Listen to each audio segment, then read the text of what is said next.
Wah gila, ini sih bener-bener gila. Setelah 8 tahun, si ahli kelaparan kembali beraksi. Nggak cuma berhasil matahin kutukan kelaparan 9 kali dalam 3 hari, dia juga sukses nangkep buaya caiman seberat 15 kilo, makan ikan bakar dan kacang mete liar asli.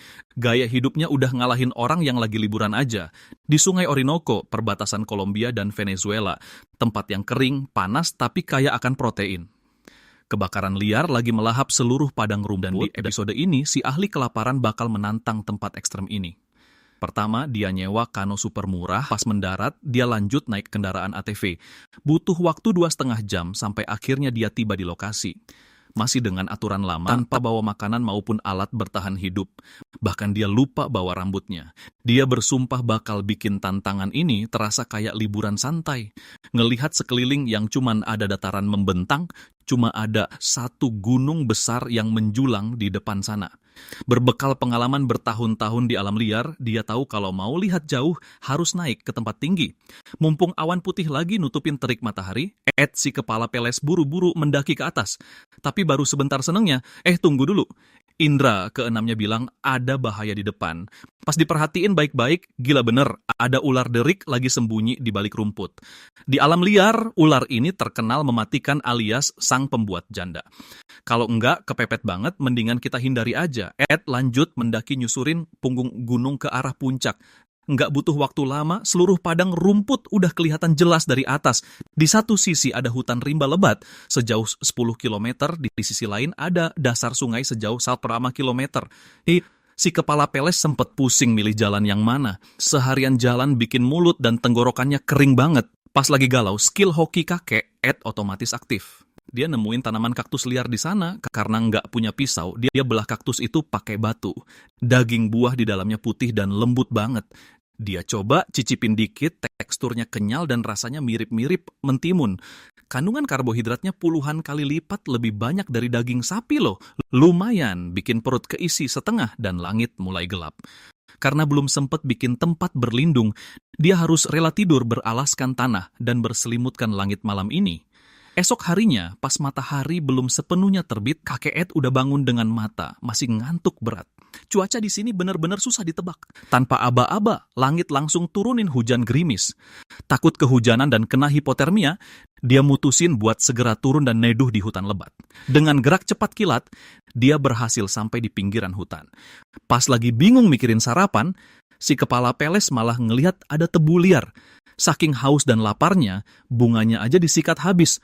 Aromanya harum samar-samar dengan sedikit rasa manis khas tebu, rasanya bener-bener mantap abis, dia makan semuanya sampai perut lumayan kenyang. Tapi pas baru aja keluar dari hutan, gawat, ada masalah besar. Dia nemuin kotoran singa gunung di tanah. Dilihat dari warna dan baunya, kayaknya sih udah lumayan lama di situ. Demi keamanan, mendingan cabut aja dari area berbahaya ini.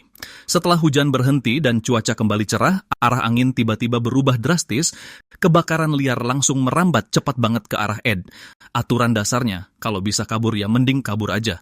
Waktu dia lari ke dekat hutan, sebuah aliran sungai muncul di depan matanya.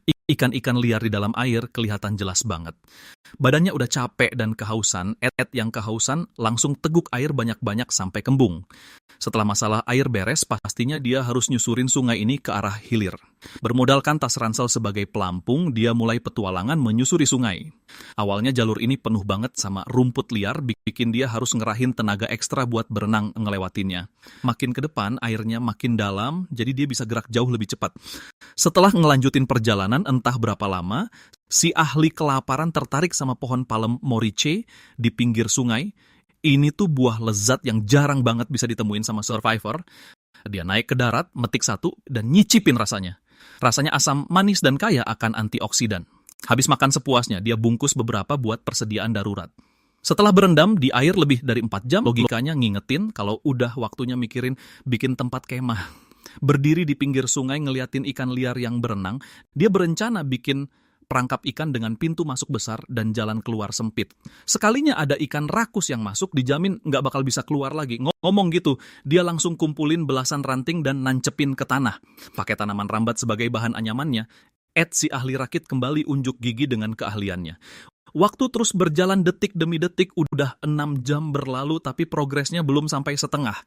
Dia sampai ngeluh kalau keahlian merakitnya emang udah agak kaku. Mengingat hari udah makin sore, udah nggak keburu lagi kalau mau ngebangun pondok mewah. Akhirnya dia ngumpulin banyak ranting dan kayu busuk di sekitar situ buat dijadiin pagar pelindung alami yang berduri. Setidaknya bisa sedikit menakut-nakuti hewan buas besar.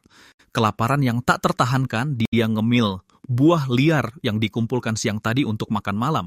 Waktu masuk ke hari ketiga, setelah disiksa nyamuk betina semalaman, kakek Ed terbangun dengan wajah yang kelelahan. Tanpa banyak basa-basi, dia langsung nyebur ke sungai buat mandi air dingin. Balik ke darat, lanjut menganyam perangkap ikannya. Anyam ke kiri, anyam ke kanan. Semangat yang menggebu di awal perlahan mulai luntur. Setelah menghabiskan setengah hari lagi, akhirnya selesai juga. Untuk umpannya, dia pakai buah liar. Semoga ikan-ikan kecil di sini tahu diri dan mau masuk. Dalam sekejap, 2 jam pun berlalu. Dengan penuh harap dia datang memeriksa perangkapnya. Astaga naga, udah capek-capek seharian, sehelai sirip ikan pun nggak dapat. Seketika itu membuatnya mulai ragu dengan campnya. Di tanah selain semak-semak gundul, bahkan nggak ada satupun tempat untuk berteduh. Setelah berpikir sejenak, dia mutusin pindah ke hutan belantara yang lebih besar. Melihat matahari yang menyengat di atas kepala, kalau nggak mau kena heat stroke, mending nunggu suhu turun baru jalan. Nggak kerasa, kakek matahari udah mau pamit pulang. Bawa barang-barangnya, kakek Ed pun berangkat. Selain cahayanya cukup, udaranya juga sejuk. Bener-bener waktu yang pas buat perjalanan. Nggak lama kemudian, langit mulai gelap. Tanpa peta dan kompas, Ed yang cerdik ini pakai gunung batu raksasa sebagai patokan. Jalan dari sore sampai kondisi gelap gulita. Tempat ini penuh dengan kucing besar dan ular derik mematikan. Bohong banget kalau dibilang nggak takut. Perjalanan tanpa henti. Bikin tenaganya terkuras habis. Dia nyari tanah lapang terdekat untuk istirahat. Kelakuan ini bikin Ed si botak teringat pada dirinya 10 tahun lalu. Hanya bermodal insting berani menempatkan diri dalam bahaya. Tapi jujur aja nih, keahliannya menahan lapar 9 kali dalam 3 hari sama sekali nggak luntur. Waktu masuk ke hari keempat, pagi-pagi dari arah hutan terdengar suara gemuruh. Didorong rasa penasaran, si pemberani Ed pergi mengeceknya. Pas udah deket, gila bener. Bukannya ini water alias air yang dia idam-idamkan? Minum beberapa teguk buat lepas dahaga, sekalian pasang perangkap ikan ke dalam air. Belajar dari kegagalan kemarin, kakek Ed nyari rayap di rumput buat dijadikan umpan. Dia patahin bongkahan besar dan masukin ke dalam perangkap. Dia nggak percaya ada ikan yang bisa nolak godaan protein ini. Setelah kelar masang, dia nggak tinggal diam. Nggak jauh dari situ, dia nemuin 2 buah yang mirip burger liar. Kelihatannya sih menggugah selera, tapi katanya bisa bikin kebotakan permanen. Tapi buat si kepala botak, ancaman itu nggak ada artinya. Cangkangnya yang keras cocok banget buat dijadiin wadah. Dengan cepat 40 menit berlalu. Nggak sabar buat ngecek perangkap ikannya. Begitu dibuka ya, otak orang botak itu encer banget. Beneran ada anakan ikan yang kena jebakan. Nggak sempat bikin api, Ed yang kelaparan langsung makan sashimi mentah. Teksturnya kenyal dan bau amisnya dapet banget. Biar nggak nyia-nyiakan bahan makanan, dia mutusin buat nyalain api, kumpulin beberapa batang kayu yang super kering, ambil tali dari ujung celana. Dengan cepat dia ngerakit alat bor busur. Pakai tenaga sekuat tenaga, dia gesek gila-gilaan. Nggak lama, percikan api mulai kelihatan. Taruh di sabut lalu ditiup, dewa api berhasil menyalakan kobaran api. Dan selagi dia sibuk bikin api, perangkapnya nangkep beberapa anakan ikan karper liar lagi. Semuanya ditusuk ke sebatang kayu. Tanpa jintan atau cabai, langsung dipanggang di atas bara api. 5 menit kemudian, aromanya semerbak kemana-mana. Ed si ahli kelaparan melahapnya dalam satu gigitan, renyah banget saking hungry alias laparnya, tulang dan jeroannya pun dikunyah sampai hancur. Kandungan proteinnya entah berapa puluh kali lipat dari daging sapi. Waktu memasuki hari kelima, 4 elemen dasar bertahan hidup sudah terkumpul semua. Waktunya dia mengaktifkan mode liburan. Pakai batu buat mecahin kacang dan daging buah di dalamnya punya efek kebotakan permanen, tapi si ahli kelaparan udah kebal akan hal itu. Demi keamanan, lebih baik nggak dimakan deh. Sisa-sisa di dalam cangkangnya langsung dibakar pakai arang. Setelah dicuci bersih, cocok banget dijadiin wadah air. Kalau mau bertahan hidup lama di sini, cuman ngandelin anakan ikan aja jauh dari kata cukup. Saat nyari makan di sekelilingnya, oh my God, dia nemuin sebuah kacang mete di tanah. Pas dongak ke atas, ya ampun buset, bener-bener hoki tingkat dewa nih. Petik satu dan dimakan dengan lahap. Petik satu bukan cuma berair, rasanya perpaduan antara pepaya dan semangka. Kandungan karbohidratnya puluhan kali lipat dari daging sapi. Bungkus belasan biji bawa balik ke camp. Untuk mencicipi daging kacang mete yang asli, masih perlu dipanggang di atas bara api selama 15 menit. Sambil nunggu, mari kita cari makanan pembuka di sekitar sini. Lagi jalan-jalan, seonggok kotoran cacing tanah menarik perhatian kakek Ed. Dalam kondisi bertahan hidup, ini makanan lezat yang langka guys. Dalam sekejap, dia gali dan dapet cacing tanah super gemuk. Memang kelihatannya jelek, tapi sebenarnya setiap bagian tubuhnya terdiri dari otot polos. Kebayang dong seberapa tinggi kandungan proteinnya? Keluarkan tanah dari dalam tubuhnya, nggak usah dicuci. Langsung dinikmati ala sashimi. Kenyal banget dan penuh dengan aroma khas tanah. Ada daging, ada nabati. Gizi seimbang lah ya. Selesai ngunyah, kacang mete kita juga udah matang. Dipecahkan dan dicicipi daging buah di dalamnya. Ya ampun, renyah banget cuy. Gurih dan wangi, bikin nggak bisa berhenti ngunyah. Mantap, ini sih hidangan mewah yang ngalahin daging sapi puluhan kali lipat. Tidur terus-terusan di tanah itu bukan solusi. Kenyang makan minum, kakek Ed mulai mikirin bikin tempat bernaung. Dia pantau sekitar dan nemu spot strategis gratisan. Ada pepatah, persiapan senjata itu setengah dari kesuksesan. Biar kerjanya lebih efisien, dia cari batu dan tongkat kayu buat bikin kapak batu purba. Langsung hajar titik lemah si pohon tanpa ampun. Pohon yang udah tumbuh puluhan tahun, tumbang dalam waktu kurang dari 5 menit di tangan si pakar kelaparan. Dia bikin rangka segitiga, ngelilingin anak pohon, nyusun ranting dengan rapi buat alas tidur. Biar empuk dan nyaman, ditutupin selapis daun palem. Kerjaan kelar, langit pun udah gelap. Begitu rebahan, gila bener, rasa nyaman langsung menjalar ke seluruh tulang dan otot. Masuk ke hari ke-6, kakek Ed akhirnya mutusin kutukan kelaparan. Pagi-pagi ngunyah kacang mete buat sarapan. Semalam ada suara aneh terus-terusan di dekat camp, bikin si botak ketakutan dan nggak bisa tidur berjam-jam. Buat cari tahu, dia ngecek ke asal suara, siapa tahu nemu harta karun kan. Terus dia melipir ke tepi sungai buat ngecek perangkap ikannya. Kalau cuma ngandelin hewan yang berenang di air, jelas nggak bakal cukup buat nutupin kalori harian. Tapi kalau nekat eksplorasi tanpa arah, malah buang-buang waktu. Saat lagi bingung-bingungnya, otak cerdik Ed langsung mainin drone-nya dan nemuin sungai besar yang nggak jauh dari sana. Menurut pengalamannya, makin lebar sungainya, makin besar juga ukuran hewan yang ngumpet dan hidup di sekitarnya. Ini spot terbaik buat nangkep mangsa berukuran besar. Masuk ke hari ke-7. Masih setengah sadar, dia bangun ngecek kamera trapnya. Begitu dibuka, seketika langsung melek, seekor puma terekam jelas di layar kamera. Kabar baiknya, mereka nggak punya kebiasaan nyerang manusia. Tahu-tahu disusul kemunculan seekor jaguar. Biasanya mereka berburu di malam hari, kemungkinan besar kebakaran liar yang ngubah kebiasaan mereka sementara. Meski nggak mengancam, si botak plontos ini tetap waspada tingkat tinggi. Biar usahanya nggak sia-sia, kakek Ed manggul peralatan kameranya, berangkat ke sungai deket situ buat nyari mangsa. Baru aja masuk hutan dan melangkah dikit, dia ngeliat seekor kura-kura leher ular lagi asyik berjemur. Ini kura-kura air tawar yang jago banget nyamar. Sayangnya, di daerah ini hewan tersebut dilindungi. Lanjut jalan lagi. Indra ke-6 pemburunya ngingetin kalau ada bahaya. Dilihat baik-baik, gila ada buaya kaiman ngumpet di balik kayu apung di sungai. Orang biasa tanpa insting tajam dijamin gak bakal sadar. Maju sedikit lagi, gak jauh dari sana dia nemuin jejak buaya yang jelas banget. Dari ukurannya kelihatan lumayan gede. Bukannya ini spot pas banget buat pasang jerat mematikan. Daripada cuman mikir, mending langsung eksekusi. Pakai ranting sebagai pegas, daging ikan sebagai umpan. Dia pasang perangkap maut persis di pintu masuk. Begitu buaya rakus ini nggak tahan godaan. Dia bakal terjebak selamanya dan nggak bisa kabur. Dengan kekuatan sekencang ini, badak sama kuda nil aja bisa kena. Waktu berlalu ke hari ke-8. Kakek Ed udah nggak sabar keluar buat ngecek jeratnya. Bisa model liburan atau enggak. Semuanya ditentukan di momen ini. Sampai di lokasi, buset dah. Dari kejauhan udah kelihatan ada mangsa yang kena perangkap. Dia ngedeket pelan-pelan dengan sekali terkam langsung nindihi hewan itu ke tanah. Tongkat tajam langsung ditodongin ke kepalanya.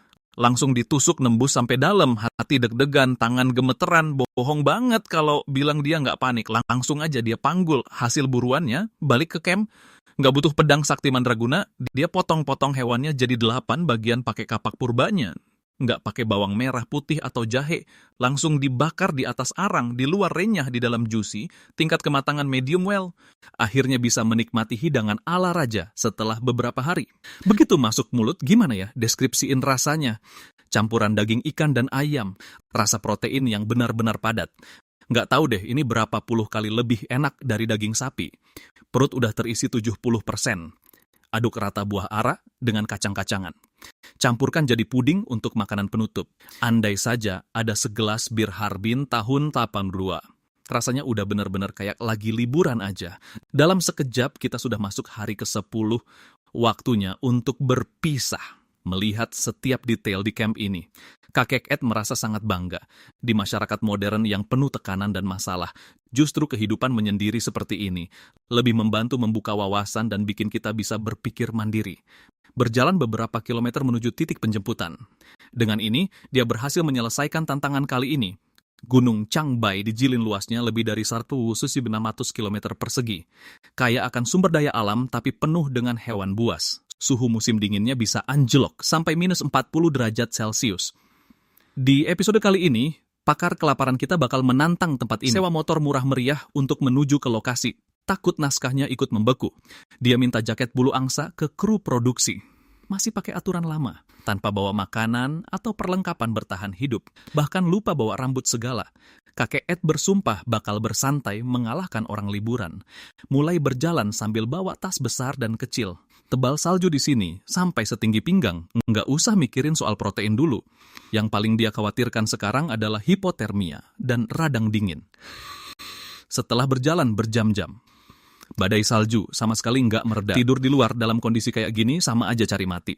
Berdasarkan pengalaman bertahan hidup bertahun-tahun, bakal mantap banget kalau ada pondok salju. Pilih area yang terbuka. Kakek Ed nekat nginjak-nginjak salju buat bikin ruang kosong. Yang harus diperhatikan, dia nggak boleh sampai berkeringat. Penguapan keringat bakal mempercepat hilangnya panas tubuh. Pungut beberapa ranting, tancapkan ke tanah membentuk lingkaran, lalu kumpulkan salju dari sekeliling, tumpuk lapis demi lapis seperti membuat manusia salju. Setelah berjuang selama 2 jam, ya gua salju pun akhirnya selesai dibuat. Tapi kok rasanya ada yang kurang, ya? Supaya bisa digali dengan baik, dia harus nunggu saljunya padat lagi. Sambil nunggu dia juga nggak diam aja. Dia keliling cari bahan untuk bikin sepatu salju. Tanpa alat pemotong, Ed si botak langsung mengandalkan tenaga kasarnya. Saking semangatnya, dia sampai ketawa cekikikan. Nggak ada tali, akar rambat pun jadi. Kerja keras dari tadi bikin tenggorokan kering. Comot segenggam salju alami buat pertolongan pertama. Habis minum, badai saljunya juga berhenti. Kakek Ed memanfaatkan momen ini buat menggali lubang salju untuk tidur. Cari sebatang kayu buat dijadikan alat gali. Dengan cepat, ukuran pondok saljunya dirasa sudah pas. Akhirnya nggak perlu khawatir lagi sama salju yang lebat. Kumpulkan beberapa ranting pohon cemara buat dijadikan kasur. Bisa mencegah hawa dingin masuk ke tubuh. Sebelum malam tiba, Ed si pengrajin mulai lagi dengan keahliannya. Tambahkan beberapa batang melintang untuk memperkuat dengan menambah luas permukaan untuk mengurangi tekanan, supaya kakinya nggak amblas ke dalam salju.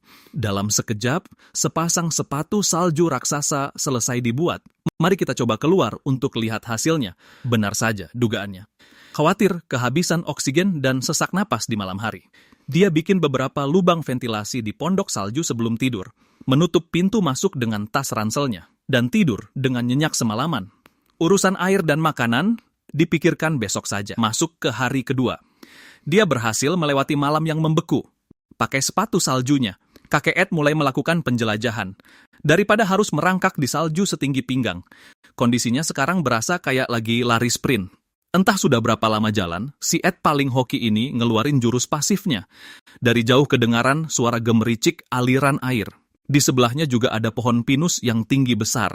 Pastinya di sekitar situ banyak buah dan biji pinus. Baru aja diomongin, dia langsung nemu satu. Pas dibelah, tebakannya nggak meleset. Bener-bener lagi kelaparan tingkat dewa.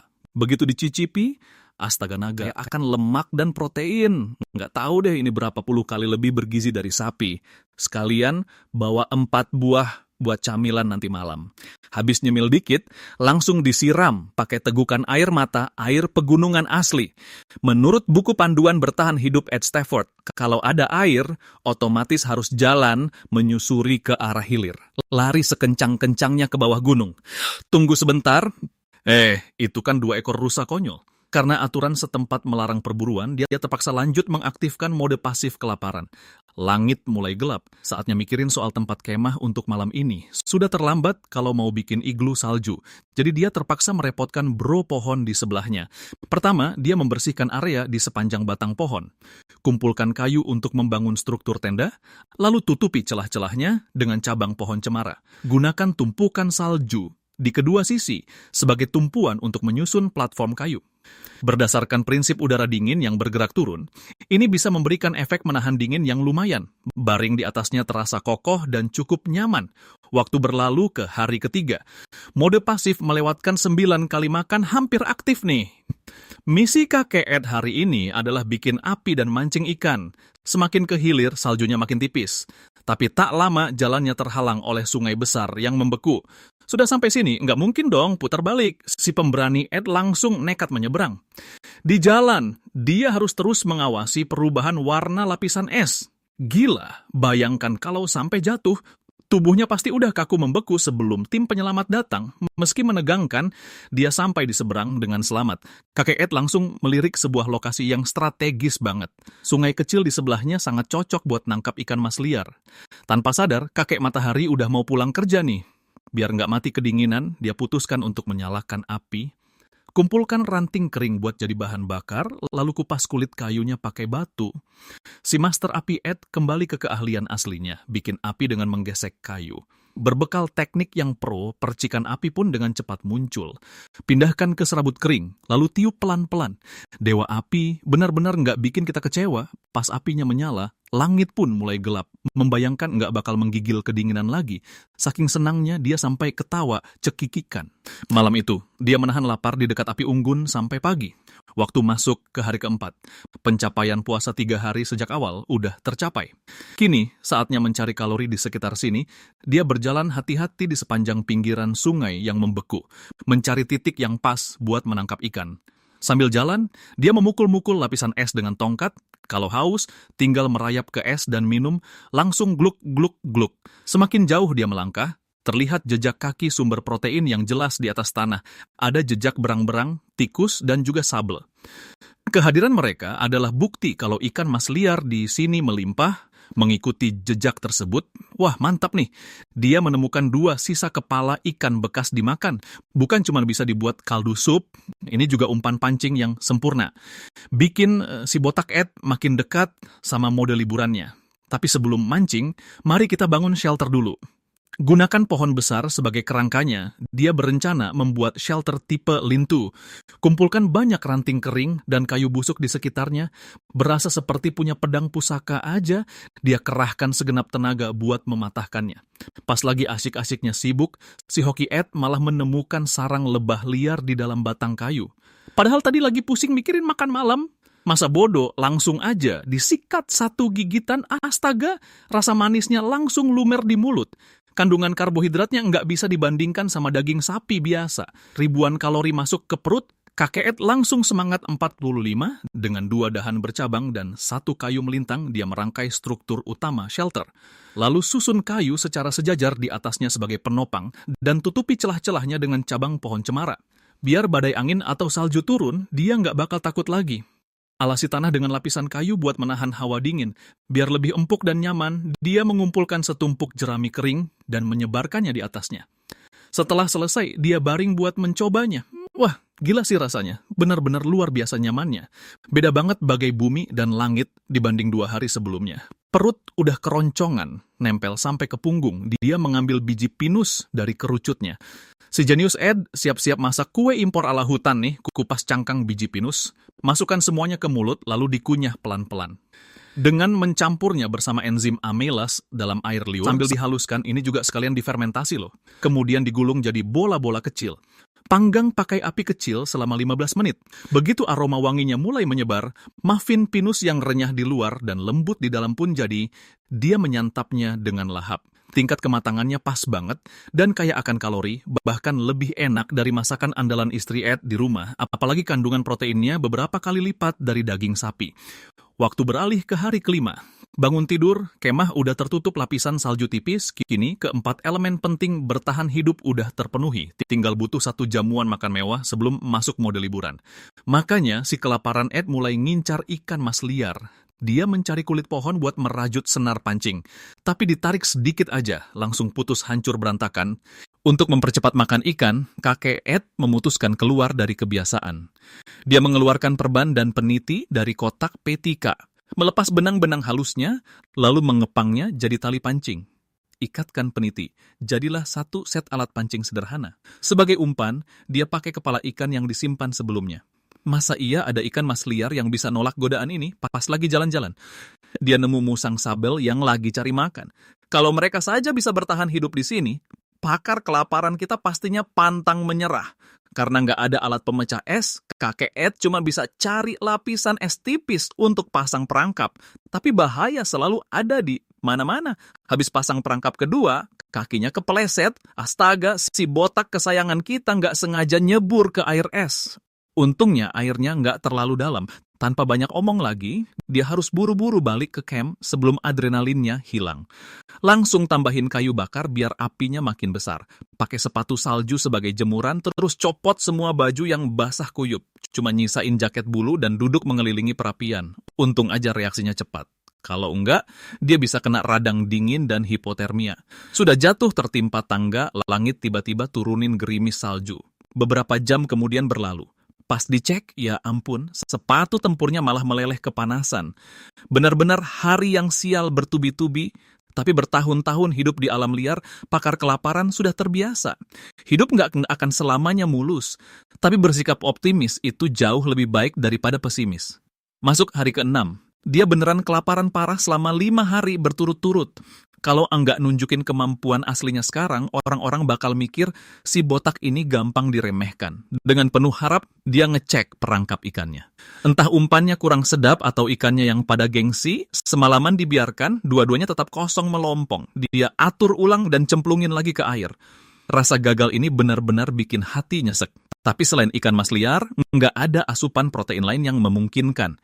Waktu masuk ke hari ke-7, indra ke-6 berburunya ngasih tahu kakek Ed ada ikan yang nyangkut. Begitu perangkap diangkat, oh my god, beneran ada seekor ikan trout pelangi kecil yang nyangkut, hatinya deg-degan, tangannya gemetaran.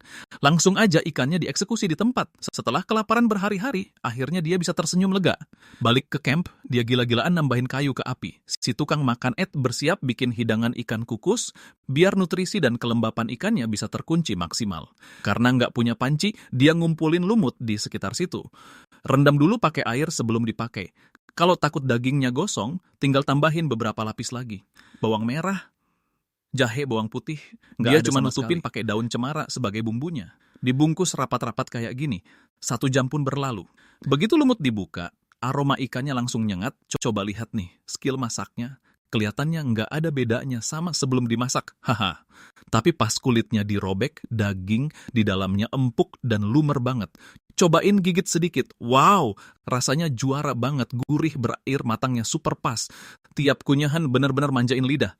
Ada api hangat, tempat berlindung dari angin. Dan perut penuh daging ikan. Nggak ada momen yang lebih membahagiakan dari ini. Sejak perangkapnya berhasil, kehidupan kakek Ed selanjutnya serasa liburan santai.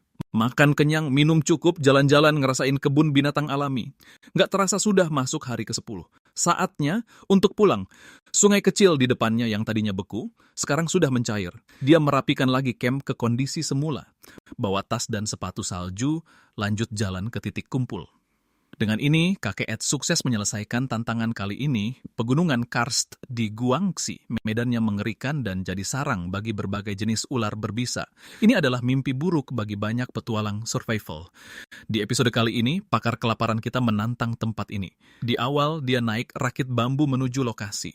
Melihat tebing vertikal di kiri dan kanan bikin kita kagum dengan keajaiban alam, tapi juga bikin merinding ketakutan. 10 menit kemudian dia sampai di lokasi tantangan. Perjalanan kali ini tetap pakai aturan lama.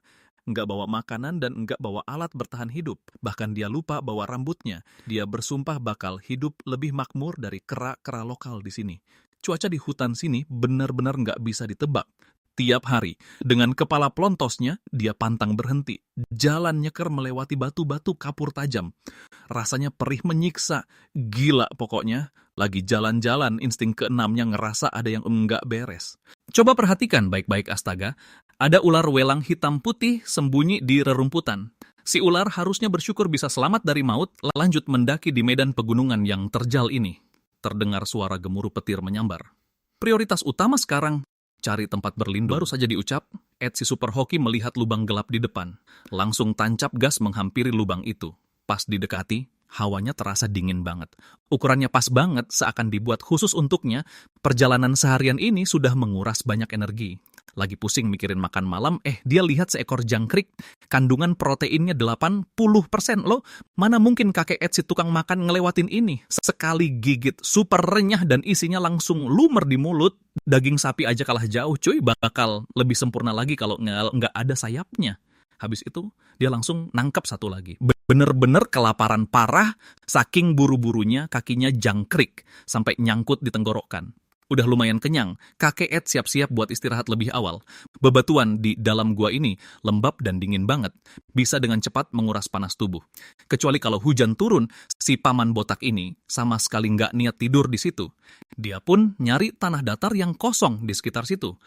Biar nggak ada atap, setidaknya tempatnya tetap kering. Malam pertama balik ke aturan lama. Langit jadi selimut, bumi jadi kasur, tidur seadanya malam ini. Masuk ke hari kedua. Kedinginan semalaman, dia bangun dalam keadaan menggigil. Benar-benar kelaparan dan kedinginan maksimal. Setiap sel di tubuhnya berteriak butuh asupan energi. Baru jalan 2 langkah. Astaga naga, ada satu ular lagi yang nutupin jalannya. Habis kejadian ini kakek Ed jadi super waspada. Mengandalkan pengalaman bertahan hidup Ed Stafford selama bertahun-tahun, dia menemukan tanaman yang namanya daun sendok. Bukan cuma punya khasiat obat, bijinya juga kaya akan protein. Dan penuh nutrisi yang dibutuhin banget sama tubuh kita. Nggak jauh dari situ kakek Ed si rakus nemuin calincing. Tapi ingat harus bisa bedain mana yang beracun dan mana yang aman. Dia coba icip sedikit, rasanya asam kayak lemon. Dia petik daun buat dijadiin wadah, mumpung ada, mending kumpulin yang banyak. Selain itu, ada juga stroberi liar merah yang menggoda. Ini tuh jenis tanaman herba berumur panjang. Kandungan gulanya rendah, tapi kayak vitamin C. Dicampur semua, jadilah salad sayur ala alam liar. Rasanya asam manis, nutrisinya juga seimbang. Pokoknya ini santapan mewah yang ngalahin daging sapi puluhan kali lipat. Tapi kalau mau bertahan hidup di hutan yang lembab ini, api itu syarat mutlak. Mari kita cari bambu kering di sekitar sini buat bahan. Dia siap-siap bikin gergaji api dari bambu. Pakai batu untuk mengerok serbuk bambu kering sebagai serbuk api. Taruh serbuknya di celah yang sudah dilubangi, lalu gosok secepat mungkin dengan bambu yang satunya. Panasnya bakal numpuk terus sampai muncul percikan api. Dan bam api pun bakal menyala terang. Bayangannya sih indah ya, tapi praktiknya susah minta ampun. Nggak kerasa udah 1 jam berlalu. Langit juga udah mulai gelap. Bambunya udah patah beberapa batang, tapi percikan api nggak muncul juga. Kakek Ed sampai emosi dan ngumpat terus-terusan. Untungnya logikanya jalan. Dia suruh dirinya tenang dulu. Energi di tempat ini emang bikin nggak nyaman banget. Udah waktunya buat pindah cari lokasi lain nih. Malam ini pun masih sama nasibnya. Kesialan emang seneng banget nimpa orang yang lagi apes. Tengah malam, petir dan kilat mulai menyambar ganas di langit. Ini jelas bukan pertanda baik. Dia langsung lari secepatnya buat masuk ke dalam gua. Detik berikutnya, hujan badai turun dengan lebatnya. Momen ini cuma bisa dideskripsiin pakai satu kata. Tragis, mau nggak mau dia harus tidur di bebatuan dingin untuk lewatin malam. Hari ketiga pun tiba. Dia kedinginan parah, sampai ngomongnya ngelantur. Dia nggak mau cuma diam nunggu ajal di sini. Meski harus nerjang hujan, kakek Ed nekat kabur dari tempat sialan ini. Rumput tempat dia tidur semalam udah sepenuhnya kebanjiran. Takut kena hipotermia, dia terus bergerak buat manasin tubuhnya. Entah udah berapa lama jalan, hujannya akhirnya reda. Dia ngelewatin tumpukan bebatuan. Di tanah ada buah plum yang langsung narik perhatian kakek Ed si rakus. Pas dicicip, wih, manisnya gula langsung pecah di mulut. Inilah asupan kalori yang dia butuhin banget. Nggak jauh dari situ ada pohon plumnya. Peluang langka kayak gini mana boleh dilewatin. Dia langsung sikat habis semua plum matang yang jatuh ke tanah buat ngeganjel perut yang kelaparan. Lanjut jalan ngikutin aliran sungai ke hilir, menembus gunung dan bukit sepanjang jalan. Setelah mendaki sekian mil, dia nemuin sejenis sayuran liar. Orang nyebutnya bayam gunung atau sorel. bisa buat obat, dan pastinya penyelamat perut keroncongan saat ini. Tapi bagi kakek Ed yang kelaparan, ini lumayan buat melepas dahaga. Berbekal ilmu bertahan hidup di alam liar yang sudah ia kumpulkan bertahun-tahun, kakek Ed jalan terus sambil ngisi asupan karbohidrat. Jalan beberapa kilometer, kalori yang kebakar nyaris nol. Habis jalan jauh, hari udah mulai gelap nih. Kakek Ed yang lagi hoki malah nemu pohon jeruk bali. Pas jalan ke bawah pohonnya, kebetulan ada lahan kosong. Langsung aja dia angkut bambu buat bahan bangunan. Manfaatin medan di sekitarnya, kakek Ed si tukang bangunan berencana bikin rumah 1 kamar 1 dapur. Kakek Ed si tukang bangunan berencana bikin rumah 1 kamar 1 dapur. Pakai 3 batang bambu sebagai tiang utama. Lagi asyik-asyiknya kerja, langit malah mulai gemuruh. Si botak terpaksa harus ngebut ngerjainnya. Atapnya ditutup rapi pakai daun palem buat nahan hujan. Tepat sebelum malam tiba, akhirnya tempat itu udah layak huni. Udah nggak keburu lagi kalau mau bikin api. Dia pakai sisa bahan buat bikin kasur empuk ala kadarnya. Dibandingin 2 hari sebelumnya, taraf hidupnya udah naik level banget nih. Masuk ke hari keempat. Pagi-pagi si botak kebangun karena suhu gunung yang membeku. Rekor kelaparan 9 kali makan juga udah kecapai. Sekarang saatnya buat nyalain api. Tapi sebelum itu dia perkuat dulu gubuknya. Sisi-sisinya ditutup pakai semak-semak yang dia kumpulin. Lumayanlah buat nambah sedikit perlindungan dari dingin dan hujan. Selanjutnya, cari bambu kering buat bahan bakar api. Tiba-tiba kakek Ed si botak kaget bukan main. Oh my god, dia nemu ular king cobra hitam pekat. Ular jenis ini bisa jadi predator puncak gara-gara makan sesamanya. Racunnya sangat mematikan. Sekalinya digigit, nggak bakal sempat nunggu bantuan datang. Orang sedesa udah siap-siap duduk 8 orang semeja buat makan di acara pemakamannya. Tapi untungnya mereka takut api. Ini bikin kakek Ed makin nekat buat segera bikin api. Biar geseknya lebih kuat, dia nekat ngelepas celana dalamnya. Buat dijadiin bantalan di dada, biar bisa nekan tongkat bambu kuat-kuat. Dengan sekuat tenaga, dia ngegesek sampai 49 kali. Usaha nggak mengkhianati hasil, asap tebal mulai ngepul. Begitu kakek Ed tiup, kobaran api langsung menyala. Senangnya ngalahin pas ketemu neneknya sendiri. Saking bahagianya, dia ketawa girang gegege lagi. Buat ngeganti kalori yang udah habis kebakar tadi, dia nyari bahan makanan alami di sekitarnya. Loh, ini kan buah biwa yang manis itu. Gila, habis makan dia malah bungkus puluhan buah lagi. Yang nggak tahu pasti ngira dia lagi kulakan. Manusia kalau udah nggak pusing mikirin makanan, pasti bawaannya nggak bisa diam. Balik ke camp, dia ngangkut batu. Dengan gercep dia ngebangun ranjang bambu. Permukaannya dilapisin lagi pakai daun palem. Hidupnya makin lama makin enak aja nih. Malamnya dia makan buah biwa sambil duduk di depan api unggun. Udah kayak lagi liburan, cuman kurang 1 porsi protein aja. Masuk ke hari kelima. Biar cepet bisa eksplorasi sekitar, kakek Ed yang pintar ini nerbangin drone. Dia nemu ada gua di dasar lembah nggak jauh dari situ. Insting berburunya bilang kalau di dalam sana pasti ada protein. Tapi sebelum masuk, dia harus bikin obor dulu. Dia ngumpulin getah pinus di sekitarnya buat bahan bakar. Balik ke camp pakai bambu sebagai wadahnya, dipanasin pakai api besar sampai meleleh cair. Setengah jam kemudian dicampur sama serpihan bambu. Jadilah gumpalan bahan bakar yang gampang nyala dan anti air. Terakhir diselipin ke dalam tabung bambu buat dijadiin obor. Biar aman, sekalian aja dia nyiapin 2 obor. Bawa sumber apinya, kakek Ed langsung jalan menuju gua. Pas nyampe di batas antara terang dan gelap, dia nyalain obornya. Si botak mulai jalan perlahan ke dalam kegelapan. Seiring ruangannya yang makin menyempit, dia mulai ngerasa sedikit cemas. Makin maju ke depan guanya makin sempit. Jalannya aja butuh perjuangan ekstra. Pas dia mulai nyesel ngambil risiko ini, sebuah cahaya tiba-tiba nyorot dari atas. Pas dideketin, ternyata ada lubang raksasa yang dalamnya hampir 200 meter. Bentuk medannya yang unik bikin si botak takjub nggak habis pikir. Karena haus banget, dia minum air dari sungai bawah tanah. Pas berdiri, dia ngelihat ada siput di tanah. Bagi kakek Ed si tukang makan yang lagi berjuang hidup, tiap gumpalan daging kayak gini adalah sumber protein murni. Langsung aja dia bungkus 32 ekor sekaligus karena obornya udah mulai redup. Dia harus buru-buru putar balik nih. Nggak disangka, kesialan yang dia takutin malah kejadian beneran. Di tengah jalan, cahaya apinya tiba-tiba mati, gelap gulita sampai nggak kelihatan jari sendiri. Rasa takut langsung nyelimutin tubuhnya. Si botak sampai udah mikir skenario terburuk. Tapi Tuhan masih ngasih jalan selamat sambil meraba-raba ngikutin jalur. Dia akhirnya berhasil balik ke dunia terang lagi. Tapi bahan makanan mewah gini nggak afdal kalau tanpa bumbu. Berbekal pengalaman, Bertahun-tahun makan nabati, kakek Ed si pemulung nemuin bawang liar. Rasa pedasnya nendang banget. Ini adalah hidangan wajib bagi setiap koki kerajaan. Tunggu dulu, kok daun ini mirip banget sama talas ya? Begitu digali ternyata benar dugaannya. Setelah berhari-hari nge-camp liar, akhirnya bisa makan makanan yang layak.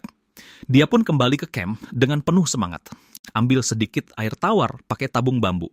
Masukkan siput-siput itu ke dalam bambu. Karena nggak punya alat potong, dia pakai gigi besinya buat gigit talas dan bawang liar jadi potongan kecil. Memastikan setiap bahan makanannya punya kualitas standar impor. Lalu panaskan di atas api selama 49 menit penuh. Coba lihat warnanya ini. Kalau ditambah sedikit bihun, fix ini bakal jadi semangkuk bihun siput liar yang mantap. Sampai malam tiba, aromanya mulai menyebar di seluruh camp. Si Ed, si tukang makan ini udah kelaparan parah. Begitu talas masuk ke perut, asupan karbohidratnya langsung penuh. Kalau aja ditambah sedikit garam, rasanya pasti gila banget enaknya. Habis makan sayur, dia mecahin cangkang siputnya pakai batu. Habis makan sayuran, dia mecahin cangkang siputnya pakai batu. Dagingnya kenyal dan enak banget. Kandungan proteinnya mungkin puluhan kali lipat dari daging sapi. Kakek Ed udah malang melintang dan nyobain banyak banget jenis siput. Bukan karena rasanya yang enak, tapi karena gampang ditangkap. Cuman ngandelin buah liar dan siput, kakek Ed berhasil bertahan sampai hari ke-9. Untuk menunjukkan kemampuannya sebagai pemburu handal, dia memutuskan untuk bikin hidangan alam liar yang sesungguhnya. Tapi baru aja jalan beberapa langkah keluar, langit langsung turun hujan deras. Saat tiba di area perairan dangkal, dia mulai mengincar tangkapan laut. Dengan tangannya yang cekatan, dia berhasil nangkap seekor anak lobster nyasar. Seperti yang kita tahu, kalau ada satu, pasti ada yang kedua. Si botak ini kayak lagi borong barang aja. Dalam waktu singkat kedua, sakunya sudah penuh sesak. Bahkan kepiting kecil yang lagi asyik nonton di pinggir pantai pun nggak dia lepasin. Bawa kembali ke camp untuk dihitung. Ada 10 lobster dan 3 kepiting. Kecap asin, kecap manis maupun cabai sama sekali nggak ada. Ditusuk pakai ranting kayu, lalu dipanggang di atas bara api selama 18 menit penuh. Momen kayak gini kurang bir dingin aja nih. Begitu matang, aturan lama nih fans yang makan duluan. Lepas cangkang kerasnya dan langsung telan dalam satu gigitan. Dagingnya lembut, segar, dan lezat. Rasanya bener-bener kayak lagi makan pesta hidangan laut. Setelah perut kenyang, malam ini dia bisa tidur nyenyak deh. Day tepul waktu pun masuk ke hari ke-10. Day shows tibalah saatnya untuk berpisah. Agar tidak mengganggu ekosistem sekitar, dia mengembalikan kondisi camp seperti semula sebelum pergi. Lalu dia menggendong tasnya dan menuju titik kumpul untuk dievakuasi. Setelah berjalan beberapa kilometer, dia naik ke ATV. Dengan ini, kakek Ed berhasil menyelesaikan tantangan kali ini dengan mulus. Gurun Namibia di wilayah selatan Afrika. Wilayah ini sangat sepi dan terpencil, serta menjadi salah satu tempat paling kering dan panas di bumi. Di episode ini, si ahli kelaparan menantang tempat mematikan ini. Dia rela keluar modal buat nyewa pesawat kecil yang super murah, dan setelah mendarat, dia lanjut naik ATV menuju jauh ke dalam gurun. Begitu turun, dengan sigap dia melepaskan bajunya. Masih dengan aturan lama, tanpa bawa makanan maupun peralatan bertahan hidup. Bahkan nggak bawa rambut sama sekali. Si Ed bersumpah mau mengubah tantangan ini jadi kayak liburan santai. Tanpa banyak omong lagi, dia menggendong tasnya mencari 4 elemen penting untuk bertahan hidup. Tempat ini dipenuhi berbagai jenis ular berbisa. Berjalan tanpa alas kaki jelas bikin perasaan jadi nggak aman banget. Selain itu, dia juga harus waspada sama ancaman badak di sekitarnya. Singa sama harimau aja nggak bisa ngapa-ngapain ngadepin badak. Apalagi dia yang cuman bawa tangan kosong. Saat ini, matahari lagi terik-teriknya. Perjalanan jarak jauh bakal gampang banget bikin dehidrasi dan heat stroke. Setelah berjalan kaki selama 3 jam lamanya, alam sepertinya masih memberikan harapan. Si Ed yang beruntung ini tiba di sebuah tumpukan batu besar. Dia pun istirahat sejenak di sana. Sebelum bangun camp, dia memeriksa rongga di antara bebatuan itu. Gile bener, dia malah nemu bangkai antelop walaupun nggak bisa dimakan atau dibikin sup, tapi ini bahan yang bagus banget buat dibikin sepatu. Untuk bikin kulitnya jadi lebih lunak, si Ed yang cerdik ini langsung buka keran buat ngencingin kulit itu. Setelah dilebarkan, dia menjemurnya di bawah sinar matahari selama setengah jam. Sambil menunggu, dia pergi mencari bahan-bahan lain di sekitar. Jangan remehin akar kering yang satu ini, bro. Ini adalah rahasia suku Bushmen buat lepas dahaga saat mengembara. Setelah digali, muncul umbi sebesar kentang. Dia mengupas kulit tebalnya untuk mengeluarkan isinya. Begitu diperas, air tawar yang segar langsung menetes. Rasanya mirip-mirip kentang basah gitu deh. Sadar kalau awal tantangannya mulus banget, kakek Ed sampai ketawa kegirangan. Dia memungut beberapa bongkahan batu basal, pecahan batu ini bakalan sangat tajam kalau dihancurkan. Bisa dipakai sebagai alat pemotong nih. Tinggal gambar polanya sesuai ukuran kaki. Kulit binatang ini kerasnya minta ampun. Nggak bakal bisa dipotong dalam waktu singkat. Baru kelar pas matahari udah terbenam. Pas dicoba, malah dua-duanya kepotong buat kaki kanan. Sebagai pemburu profesional, dia nahan diri biar nggak ngakak. Solusinya ya dipakai bolak-balik aja seadanya. Masuk ke hari kedua. Kicauan burung pagi yang lagi manggil ber ngebangunin si botak Ed. Misi hari ini adalah cari sumber air. Di tempat yang masih asing begini, ngikutin jejak hewan di tanah udah pasti bener. Bercak hitam putih di tebing itu adalah campuran kotoran dan urin kelinci batu yang numpuk dan mengeras bertahun-tahun. Kalau lapar, dia bisa nangkap beberapa ekor buat pesta daging. Jalan ke depan, kakek Ed nemuin hal aneh. Ada banyak burung yang terus terbang dari satu tempat yang sama. Pas disamperin, gila bener. Ternyata itu air yang dari tadi dia idam-idamkan. Pas dilihat airnya penuh dengan jentik nyamuk. Kalau mau bikin api udah nggak keburu karena haus banget. Ed langsung nenggak air itu banyak-banyak. Udah melanglang buana bertahun-tahun. Perut besinya udah beda level dari manusia biasa. Begitu matahari pagi mulai naik, Ed si botak berencana pindahin campnya ke dekat sumber air. Nggak jauh jalan kaki, semak lurus ini menarik perhatiannya. Ini material yang mantap buat bikin api gesek. Dia manjat ke tempat tinggi buat mantau medan dan nemuin sebuah gua tersembunyi. Ukurannya pas banget. Di dinding batunya ada jejak peninggalan suku Bushmen. Setelah nentuin tempat camp, dia mulai ngehalusin batang kayunya. Ed si pawang api mulai ngelakuin keahliannya lagi. Karena iklim di sini kering, digesek beberapa kali aja, terus ditiup pelan-pelan, api langsung nyala tanpa perlu banyak tenaga. Semuanya berjalan lancar banget. Apa bener ini Ed si sial yang kita kenal? Selanjutnya, dia mindahin barang bawaannya ke sini. Pas lagi pusing mikirin makanan yang belum dapet, Ed si hoki nemuin sebuah buah liar. Pas noleh ke atas, pohonnya penuh dengan buah beri. Mumpung udah jauh-jauh ke sini, dia langsung sikat aja. Buah ini kaya karbohidrat dan vitamin, langsung aja dimasukin semua ke perutnya. Matahari di luar terik banget, suhu tanah terus memanas. Ed si tukang kria ngelakuin sentuhan akhir buat sepatu kulitnya. Dimasukin tali terus diikat kuat-kuat. Sekarang nggak perlu takut lagi kakinya ketusuk duri. Karena udah nggak ada kekhawatiran lagi, si botak mulai kepikiran buat makan daging. Dia balik ke sarang yang ditemuin tadi dan nunggu mangsa datang XMM. Waktu terus berlalu, sampai malam tiba, bulu kelinci pun nggak kelihatan sama sekali. Muka Ed si kelaparan kelihatan kecewa banget. Masuk ke hari ketiga. Kondisi kakek Ed lagi nggak bagus. Perutnya sakit dan kepalanya pusing parah. Kemungkinan gara-gara air mentah yang dia minum. Sayangnya, dia nggak punya wadah buat masak airnya. Daripada mati kehausan, dia terpaksa nekat minum lagi. Dari 4 elemen bertahan hidup, sekarang tinggal butuh makanan mewah. Dia nyari di sekitar dan nemuin tanaman lidah mertua. Seratnya alot dan ulet banget. Suku Bushmen sering pakai ini buat bikin tali. Pertama, dia numbuk daunnya pakai batu, lalu ngerok bagian hijau di permukaannya, nyisain serat putih yang kayak benang sutra.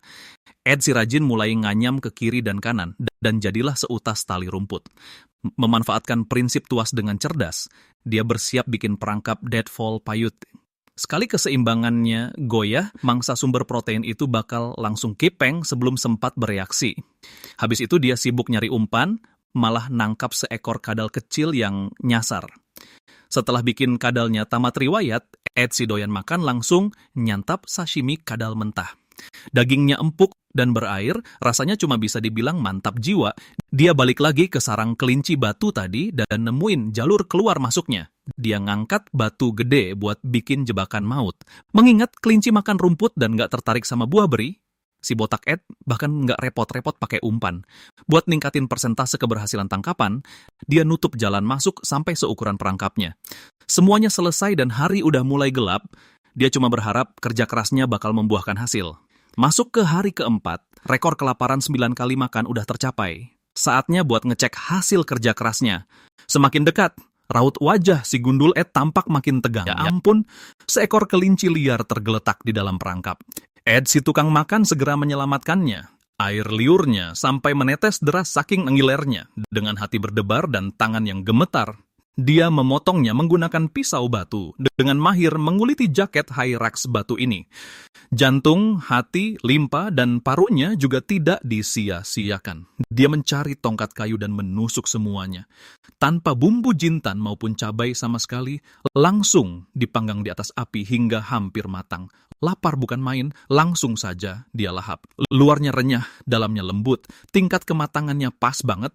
Setelah menghabiskan hidangan pembuka, dia menusuk sisa daging seutuhnya ke tongkat. Dipanggang perlahan dengan api kecil selama 14 menit. Saat aroma lezatnya mulai menyebar kemana-mana, si tukang makan mulai menikmati sarapan sang juara. Dagingnya padat tapi nggak alot sama sekali. Benar-benar terasa seperti daging panggang yang otentik. Kandungan proteinnya entah berapa puluh kali lipat dari daging sapi. Untuk membuktikan dia bisa bertahan hidup dalam jangka panjang, sang ahli kelaparan memutuskan untuk unjuk gigi. Dia mulai merakit busur liar primitif sebagai ajang pembuktian. Dia berkeliling mencari bahan di sekitar, lalu menemukan sebuah tulang kaki jerapah. Dimakan sih jelas nggak mungkin, tapi urat di permukaannya adalah bahan tali yang bagus. Dia memilih sebatang dahan kayu yang sangat lentur, mengikis bersih kulit luarnya, lalu memanggangnya di atas api untuk membentuknya ulang.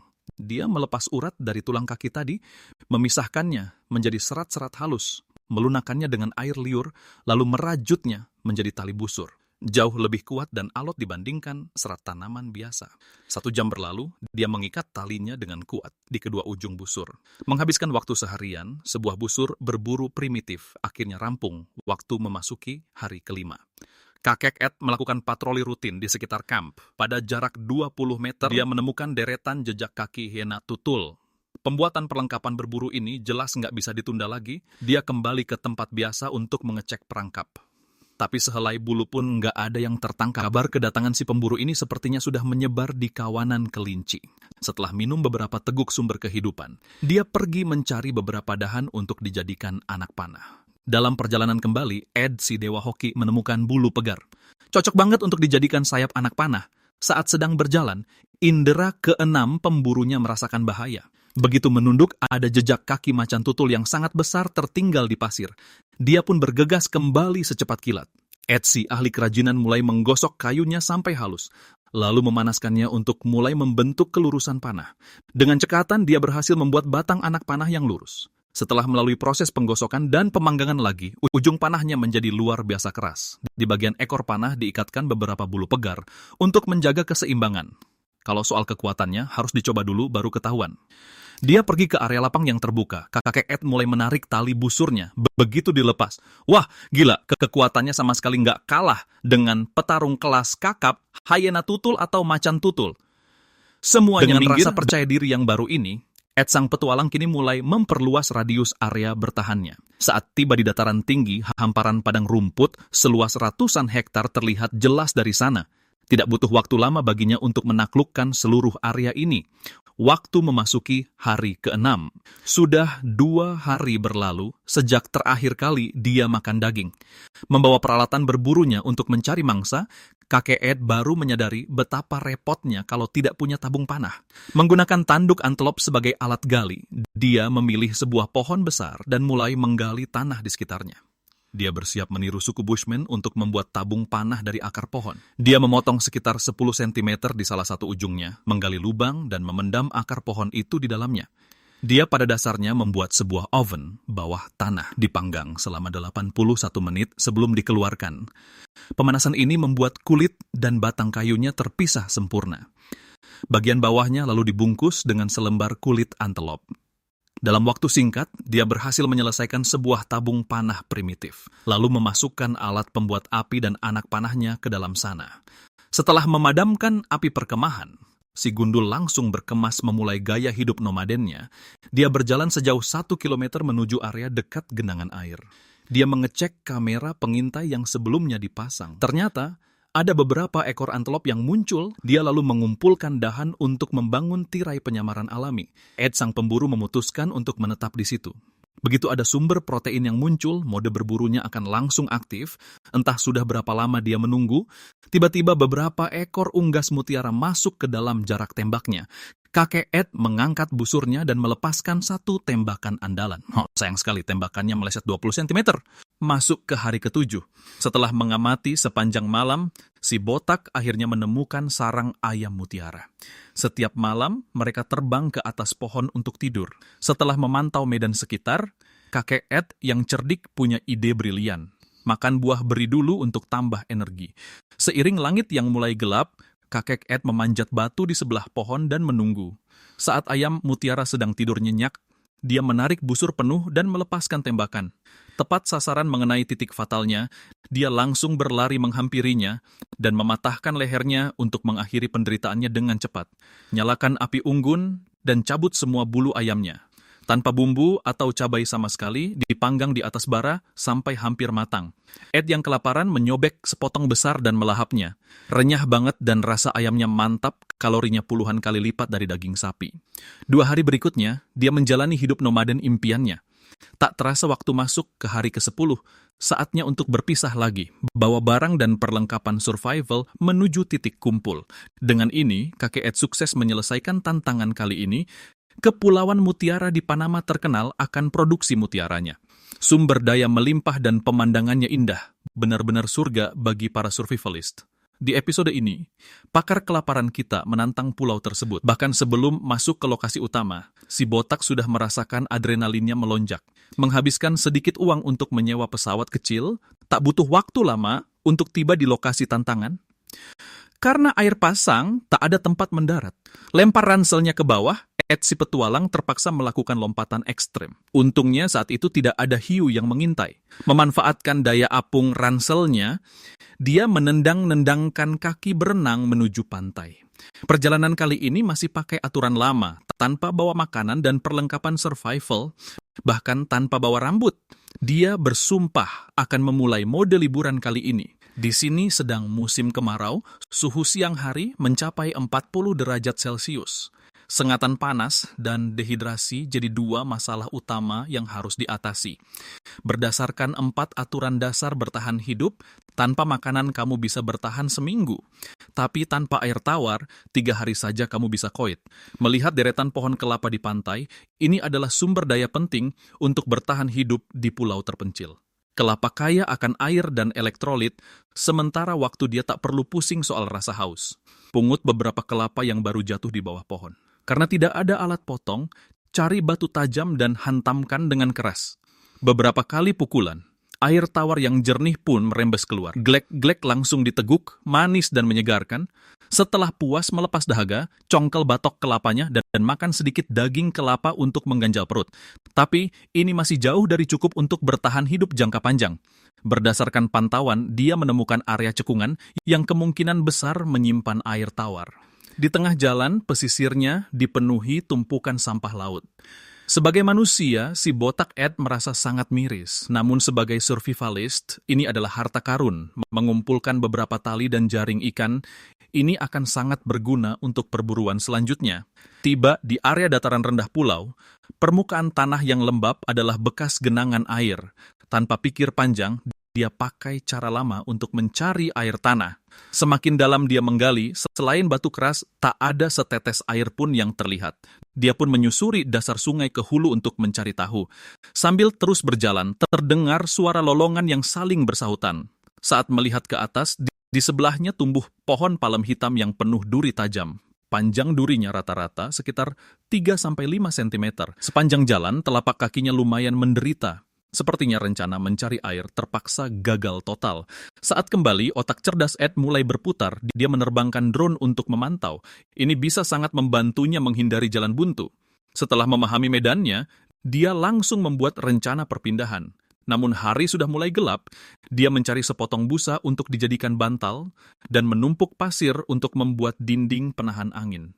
Beralaskan tanah dan beratapkan langit, dia pasrah tidur semalam. Waktu memasuki hari kedua, terbangun sambil menggigil kedinginan, sesuai rencana, dia pindah menuju pantai berikutnya. Bagian dalam pulau ini sangat rapat dan sulit ditembus. Dengan perlengkapannya saat ini, dia belum bisa menembusnya. Kakek Ed mencoba memutar lewat pinggiran pantai. Bebatuannya basah, licin, dan terjal. Kalau sampai terpeleset, semua peralatan kamera bisa tamat riwayatnya. Biar aman, mending kita bikin rakit aja. Balik ke tempat biasa, kakek Ed mulai lagi nih keahlian memulungnya. Panjang dan lebar papan kayu ini pas banget. Kita tes dulu daya apungnya di air. Udah paling bener deh ini buat bikin rakit. Setelah sibuk mengais sana-sini, nemu beberapa papan busa dan sepasang sandal jepit. Ditambah tali-tali yang kusut parah ini. Matahari lagi terik-teriknya nih. Waktunya cari tempat teduh buat ngadem. Lihat tuh pohon apel beracun di sebelahnya. Menurut cerita suku asli setempat, dulu pernah ada yang neduh di bawahnya pas hujan, kecipratan getahnya doang langsung lewat bro karena haus parah. Dia buka satu kelapa dulu buat isi tenaga. Udah istirahat dan minum puas, Ed si tukang andal langsung modifikasi rakitnya. Dia selipin papan busa di antara papan kayu. Nggak ada alat potong, dia akalin pakai lempengan besi rongsokan. Mantap, pas banget buat motong tali. Setelah sibuk beberapa jam, kapal Ed float akhirnya selesai juga. Saking asyiknya kerja, nggak kerasa hari udah mulai gelap. Dia gelar beberapa papan busa di tanah, menikmati tiupan angin laut sambil nunggu sunset. Waktu berlalu, masuk ke hari ketiga. Dia bangun dengan wajah kelelahan tingkat dewa. Udah capek, lapar pula. Ed si tukang makan ini nemuin pohon mengkudu yang juga dijuluki buah muntah. Namanya begitu karena rasanya mirip banget sama muntahan atau asam baterai. Sisi baiknya, ini enggak beracun dan tinggi karbohidrat. Lumayan lah, ribuan kalori masuk perut. Sekarang kita ke laut. Tes seberapa ngapung rakit ini. Baru juga duduk, si botak malah langsung kebalik. Sepertinya rakit ini butuh cadik penyeimbang. Dia bongkar lagi pakai sisa bahan yang ada. Langsung kelihatan hasilnya. Jauh lebih stabil sekarang. Bawaan naik Ed float, resmi berlayar, tapi baru juga jalan sebentar. Apes banget nasibnya. Tiba-tiba angin laut dan arus kuat menghantam. Nyeret si botak ini makin jauh ke lautan lepas, saking paniknya, dia sampai teriak-teriak heboh. Dia dayung sekuat tenaga balik ke arah pantai. Udah nyaris kehabisan napas, barulah kelihatan tujuan aslinya. Setelah 2 jam berjuang hidup dan mati, akhirnya dia berhasil mendarat dengan selamat. Bikin jantungan bro, saking capeknya bawaannya cuma pengen rebahan di pasir. Melihat garis hitam bekas abrasi ombak di depannya, melihat jejak sampah ini, kakek Ed tahu dia ada di tempat yang tepat. Dia lanjut masuk menerobos pedalaman hutan. Usaha keras emang enggak mengkhianati hasil. Dia nemuin genangan air mati yang tertutup dedaunan. Kalau diminum langsung, siap-siap aja diare parah. Dia cari beberapa botol plastik bening buat manfaatin radiasi sinar UV biar kualitas airnya bisa dimurnikan. Tapi biar aman, mending disaring dulu. Dia potong bagian bawah botol plastiknya, pakai sabut kelapa sebagai lapisan penyaring pertama. Untungnya ada arang sisa nelayan di tanah, digabungin sama pasir dan dedaunan. Ed si jenius dengan cepat bikin alat filter air darurat. Setelah disaring berkali-kali, air yang tadinya keruh malah jadi makin hitam pekat. Biarin aja, yang penting sekarang jemur di bawah terik matahari. 4 jam penantian yang super lama. Ed yang udah kehausan langsung nyeruput sepuasnya. Oh my god, kecuali rasa tanah, air ini sama sekali enggak ada bau aneh. Benar-benar air tawar yang seger dan manis. Gluk, gluk, gluk. 1 botol besar langsung ludes. Sambil menikmati matahari terbenam, kakek Ed cuma bisa takjub. Terus bergerak adalah kunci buat bertahan hidup di sini. Masuk ke hari keempat. Rekor nahan lapar 9 kali makan udah tercapai nih. Misi hari ini, bikin api, air, masak, menghangatkan tubuh, sampai buat jaga diri, semuanya butuh api. Dia cari sebatang kayu keras dan kayu kering yang empuk buat alasnya. Ed pakai teknik bajak api fire plow. Persis kayak sapi ngebajak sawah, dia gesek kayunya sekuat tenaga di alur itu. Enggak butuh waktu lama, baranya langsung muncul. Ed si pawang api meniup perlahan mengikuti arah angin. Dengan gampang, nyala api pun sukses tercipta. Lanjut bikin rak panggangan darurat. Punya api, hal pertama yang wajib dilakuin, seduh air panas, karena panasnya diserap air, botol plastiknya nggak bakal langsung leleh. Pas lagi galau karena nggak ada camilan, ada ular piton raksasa di semak-semak yang bikin si botak jantungan. Gila, ukurannya lebih gede dari lengan orang dewasa. Kalau dulu sih, pasti udah jadi santapan rasa ayam kriuk-kriuk. Entah karena faktor umur yang makin tua, mendadak nuraninya tersentuh buat berbaik hati ke sesama makhluk hidup. Setelah mikir-mikir, akhirnya piton ini dilepasin gitu aja. Pas banget, air panas racikannya juga udah matang. Kecuali dalam keadaan terdesak, si botak tidak menyarankan kalian di rumah untuk menirunya, agar terhindar dari menelan zat kimia seperti plastik. Setelah beberapa teguk kaldu hangat masuk ke perut, senyum yang lama hilang kembali terpancar di wajahnya. Tidak mau terus kelaparan malam ini, Ed, si pemulung, membawa keranjang rusak dan kembali ke pekerjaan lamanya, mencari hasil laut. Bahan makanan sangat melimpah. Sekali garuk saja langsung dapat bintang, laut kecil, siput bisa dipungut sebanyak-banyaknya. Kalau beruntung, bisa dapat anak kepiting raja. Benar-benar pesta hidangan laut yang mantap. Malam pun tiba. Tanpa panci besi andalannya sebagai wadah, Ed yang cerdas menggunakan kantong plastik untuk merebus sup hidangan laut. Prinsipnya sama dengan merebus air pakai botol plastik. Setelah menunggu sekitar 1 jam, pesta hidangan laut setengah matang pun siap. Dia mengambil kaki bintang laut dan langsung melahapnya. Berarti bukan cuma bikin gatal tenggorokan, rasanya juga lumayan mengecewakan. Sepertinya dia tidak sanggup menikmati hidangan ekstrem ini, terpaksa makan kepiting kecil yang renyah ini saja. Sialnya, tingkat kematangannya masih kurang, tapi setidaknya ini bisa menambah asupan protein. Setelah kenyang, dia berbaring di kasur pegasnya dan tidur nyenyak semalaman. Waktu memasuki hari kelima, masih kurang 1 makan besar lagi untuk bisa hidup bak keluarga kerajaan. Dia sudah menjelajahi daerah sekitar camp. Kalau mau hidup lebih baik, dia harus membuka peta wilayah baru dengan drone. Dia menemukan area rawa hutan bakau. Menurut buku panduan bertahan hidup, tempat seperti itu biasanya menjadi sarang protein. Sebelum berangkat, dia mengumpulkan sedikit perbekalan saat sedang berjalan. Ed, si tukang makan, berhasil menemukan sebuah lemon kaya akan karbohidrat dan vitamin. Bagaimana mungkin dia melewatkan perbekalan sepenting ini? Setibanya di tepi pantai, sebuah kotak plastik kuning menarik perhatiannya. Sangat cocok untuk menyimpan perbekalan. Setelah mengikatnya di atas rakit, dia menarik rakit Ednya dan berangkat.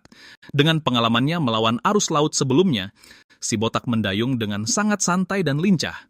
Di tengah jalan, dia bertemu hiu liar yang menagih uang tol. Namun Ed, si tukang makan, sama sekali tidak takut. Kalau berani menyerang, semuanya akan dia makan sampai renyah.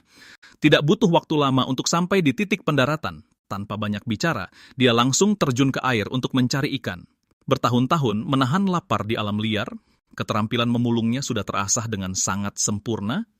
Dalam waktu singkat, dia berhasil menggali seekor kerang kecil. Dengan tangannya yang semakin ahli, seluruh keluarga besar kerang itu tidak ada yang dibiarkan selamat. Lihat saja gayanya. Yang tahu pasti paham kalau dia sedang bertahan hidup di alam liar. Yang tidak tahu mungkin mengira dia sedang kulakan barang.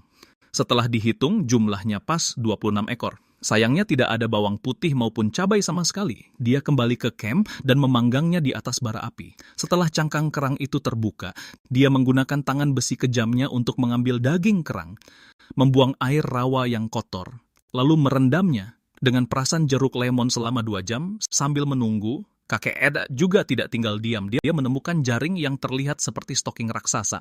Setelah dibentangkan, ini bahan yang bagus untuk membuat tempat tidur gantung.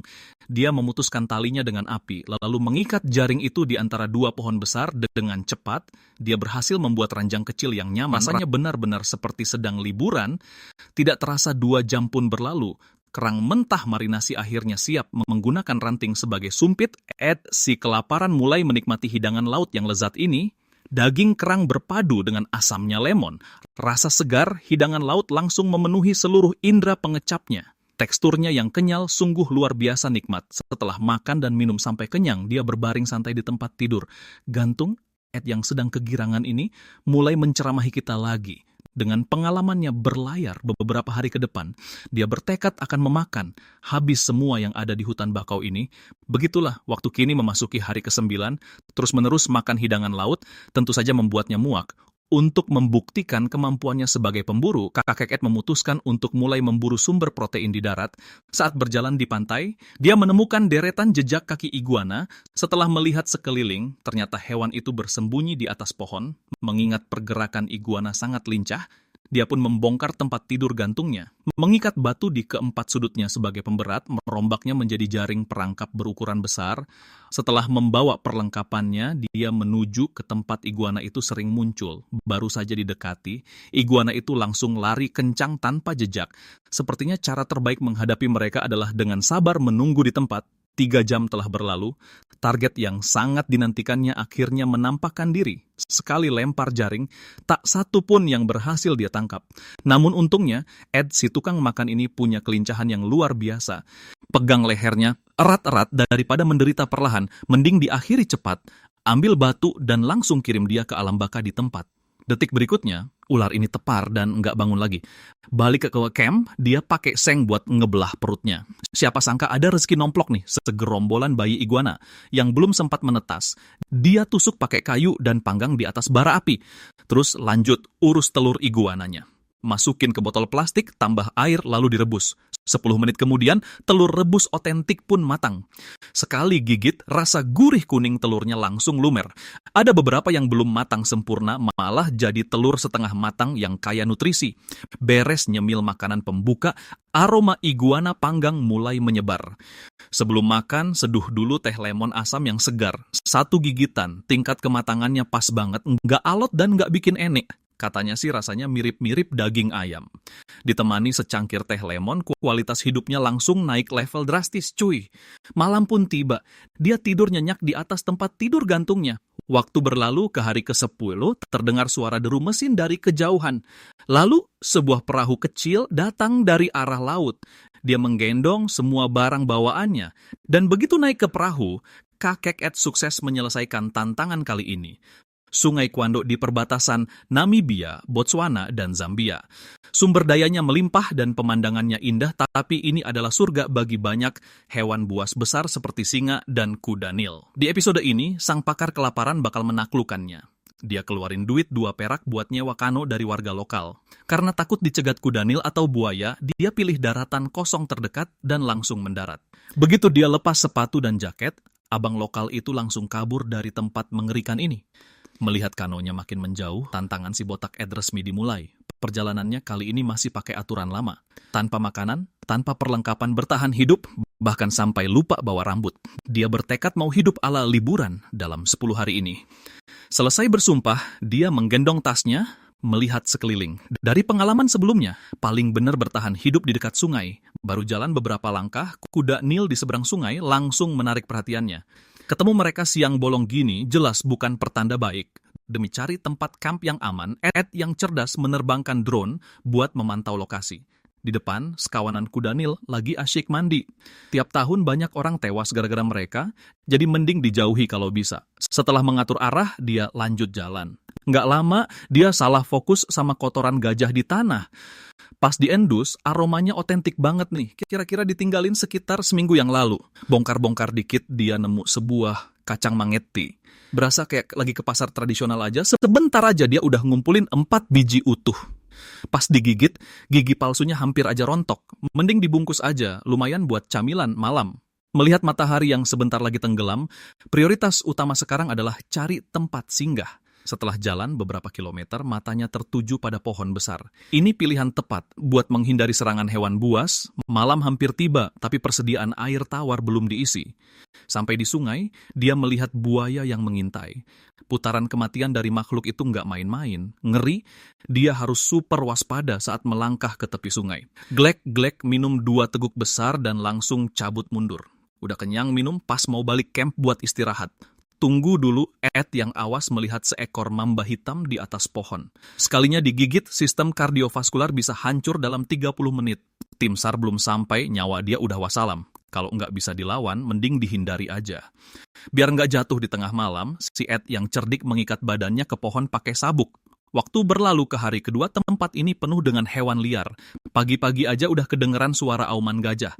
Saat dicek, sekelilingnya dipenuhi jejak kaki, ditambah kotoran gajah yang masih fresh.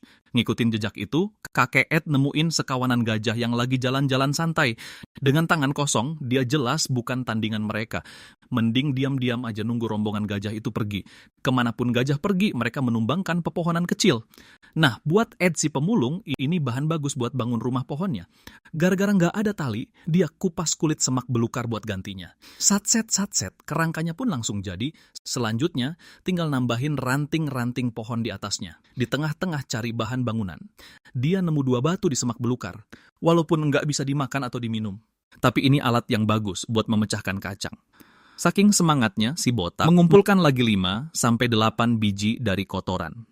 Tanpa golok atau pedang sakti, dia pakai prinsip tuas buat mematahkan anak pohon.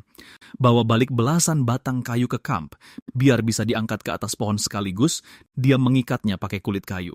Kakek Ed memanjat ke atas dan mengeluarkan seluruh tenaganya. Baru saja ditarik, talinya malah putus. Mau nggak mau, Ed mencoba untuk kedua kalinya. Gila, kayunya nggak gerak sama sekali, nggak bisa terus-terusan membuang waktu. Dia terpaksa pakai cara paling manual, mengangkat kayunya satu per satu. Sampai langit mulai gelap, rumah pohon impian kakek Ed akhirnya selesai juga. Pemandangan di sini luas banget, dia bisa memantau pergerakan hewan di sekitarnya dengan jelas. Turun ke sungai buat meminum beberapa teguk sumber kehidupan. Saking laparnya, dia memecahkan kacang pakai batu, lumayan buat menambah beberapa ratus kalori. Tengah malam, tiba-tiba langit dipenuhi kilat dan petir. Si botak yang sembunyi di atas pohon kelihatan ketakutan banget. Kalau sampai pohon ini tersambar petir, dia bakal kesetrum 100.000 volt. Untungnya aman. Waktu pun masuk ke hari ketiga. Kakek Ed bersyukur banget masih hidup. Dia nggak mau ngalamin hal mengerikan kayak gitu lagi. Misi hari ini adalah membangun atap. Sebelum itu, Ed, si tukang makan, mau mencari karbohidrat buat menambah tenaga. Melihat teratai di sungai, yang merupakan sumber makanan bagi babon lokal. Mumpung buaya dan kuda Nil lagi lengah, dia mencabut satu. Akar putih di bawahnya mirip banget dengan tauge, kaya akan karbohidrat. Rasanya renyah dan manis, lumayanlah cuma buat ganjal gigi. Lanjut menyusuri tepi sungai untuk mengecek sekitar. Ada bangkai kuda Nil mengambang di sungai, dan yang bisa membunuh mereka hanyalah kuda Nil lain. Mencari-cari bahan untuk membuat atap. Si botak melihat ada ladang alang-alang. Dia mematahkan tongkat dari kayu lapuk di sebelahnya, lalu memukul bagian akar alang-alang sekuat tenaga. Dengan alat yang pas, mengumpulkan bahan jadi jauh lebih gampang. Tidak lama, dia sudah mengumpulkan 2 ikatan besar. Tunggu sebentar di tengah jalan, kakek Ed menemukan sederet jejak kaki singa, jaraknya kurang dari 100 meter dari camp. Karena penasaran, dia mengikuti jejak itu. Pas dilihat baik-baik, ada sisa mangsa yang tergantung di pohon. Astaga, ini sih bukan bertahan hidup namanya. Si botak malah kayak makanan cepat saji yang mengantarkan dirinya sendiri. Sepertinya bikin tempat berlindung harus segera diselesaikan. Pertama, dia membuat rangka atap pakai ranting, lalu menggunakan kulit kayu sebagai tali untuk menarik alang-alang ke atas pohon. Etsy, tukang kayu, menyusun atapnya dengan rapi. Selama dewa petir nggak ngamuk, atap ini sudah cukup banget buat menahan angin dan hujan. Setelah sibuk beberapa jam, lihat nih hasil karyanya. Nggak kalah keren dari buatan suku asli pedalaman. Waktu pun masuk ke hari keempat. Pencapaian melewatkan 9 kali waktu makan sudah dia lalui. Terdengar suara babon lagi berantem di sekitar. Mumpung ada tontonan, si Ed tentu nggak mau ketinggalan. Saat didekati, babonnya malah nggak ada. Dia justru menemukan seekor biawak yang lagi asyik berjemur. Si botak langsung tersenyum licik. Nasib si biawak kecil kini, di ujung tanduk, dia mengambil tongkat dan mengendap-endap memanjat pohon. Brak-brak pukulannya malah meleset kena ranting. Bikin si biawak kaget dan langsung lari terbirit-birit. Biawak itu tanpa ragu melompat dari pohon. Ed, si tukang makan, nggak mau menyerah. Dia langsung mengejar pakai tongkat dari belakang. Tinggal selangkah lagi, biawaknya putar balik dan memanjat pohon yang lebih besar. Si Ed langsung kelihatan kecewa banget. Membuang lebih banyak tenaga buat menangkapnya jelas nggak sepadan. Mending menyerah saja dan cari sumber kalori lain. Buat mengisi perut secepatnya, Ed yang cerdik melepaskan drone untuk memantau. Dia menemukan kawanan kerbau liar yang dijuluki pencetak janda di daerah ini. Kalau ketemu, lebih baik langsung dihindari saja. Nggak jauh dari situ juga ada kawanan gajah. Ya ampun, nggak ada satupun yang bisa dilawan sama si botak. Tiba-tiba langit berubah menjadi gelap gulita. Biar nggak kedinginan, kakek Ed memutuskan buat menyalakan api. Mengumpulkan rumput kering untuk pancingan api, memilih tongkat kayu sebagai alat bor, dan menggeseknya dengan gila-gilaan. Dibantu embusan angin, apinya berhasil menyala. Sebelum dibawa ke gubuk, pastinya harus bikin alas tahan api dulu. Dia pergi ke sungai untuk menggali tanah liat, lalu membuat tungku kecil di dalam rumah pohon. Setelah itu, barulah apinya dipindahkan ke atas. Karena kurang hati-hati, dia malah memegang bara apinya, bikin si botak langsung teriak kepanasan. Tidak lama, hujan deras pun turun membasahi hutan. Kakek Ed bersantai di rumah pohon, nyaman banget. Malam tiba, rasa laparnya benar-benar tak tertahankan. Dia memecahkan beberapa kacang untuk makan malam. Waktu menunjukkan hari kelima. Perutnya keroncongan, semalaman suntuk. Misi utama hari ini masih tetap mencari makanan. Dia pergi ke sungai untuk menambah cairan tubuh. Di tepi sungai, dia menemukan sebuah tanduk antelop. Benda ini sangat cocok dijadikan botol air minum.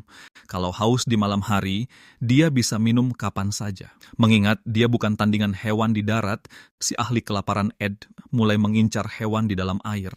Dia memilih sebatang kayu yang keras, lalu menghaluskan tonjolan yang mengganggu di permukaannya. Salah satu ujungnya dibelah menjadi 4 bagian. Dengan cepat, dia membuat tombak 4 mata ala Aquaman. Kemudian dibakar dengan api, agar ujung tombaknya semakin keras dan tajam.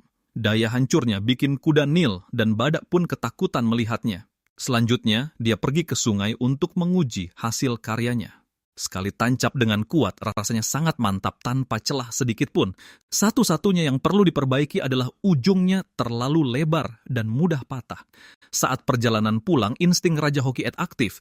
Dia berhasil menemukan 2 buah jeruk monyet. Saat mendongak, ternyata ada 1 pohon jeruk monyet utuh. Buah yang sudah matang akan jatuh ke tanah. Setelah berhari-hari kelaparan, akhirnya nasib baik berpihak padanya. Dia membungkus 3 buah dan kembali ke camp. Dia memecahkan kulitnya yang keras. Isinya terlihat mirip seperti otak. Sekali gigit, astaga naga manisnya memenuhi mulut. Buah ini juga kaya akan vitamin dan berbagai mineral.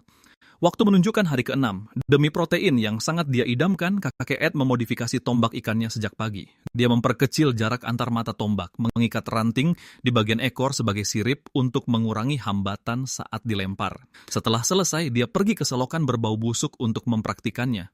Entah karena tekniknya yang belum mumpuni, atau ikan-ikan itu tidak menghargai si kepala plontos. Puluhan kali menyerang, jangankan ikan, sehelai sisiknya pun tak tertangkap. Setelah berpikir sejenak, kakek Ed mengubah strateginya. Dia menggiring ikan-ikan ke perairan yang lebih dangkal, lalu melakukan serangan membabi buta ke segala arah. Tentu saja semuanya berakhir dengan kegagalan. Dengan perut keroncongan, waktu pun berlalu hingga hari ke-7. Dia pergi ke sungai dan mengisi tanduk antelop dengan air, lalu menggunakan tali untuk menariknya ke atas pohon. Dengan begini, dia bisa bebas minum air tawar sambil rebahan di camp. Setelah merenung semalaman, kakek Ed sadar dia tidak bisa terus memakai cara lama. Saatnya mengupgrade peralatan berburunya. Menurut catatan sejarah, di zaman kuno ada alat canggih bernama tongkat lempar. Alat ini bisa meningkatkan akurasi dan daya mematikan sebuah tombak. Manusia prasejarah pernah menggunakannya untuk berburu mamut. Dengan keahlian tangannya, Ed membuat versi mininya dalam sekejap. Dia mencari tanah lapang untuk menguji kekuatannya. Hampir saja alat itu mengirim kameranya ke alam baka.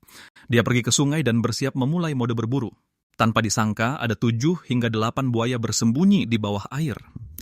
Kalau makhluk-makhluk itu marah, urusannya bakal panjang. Si kepala plontos memutuskan untuk mundur sementara waktu. Waktu menunjukkan hari ke-8.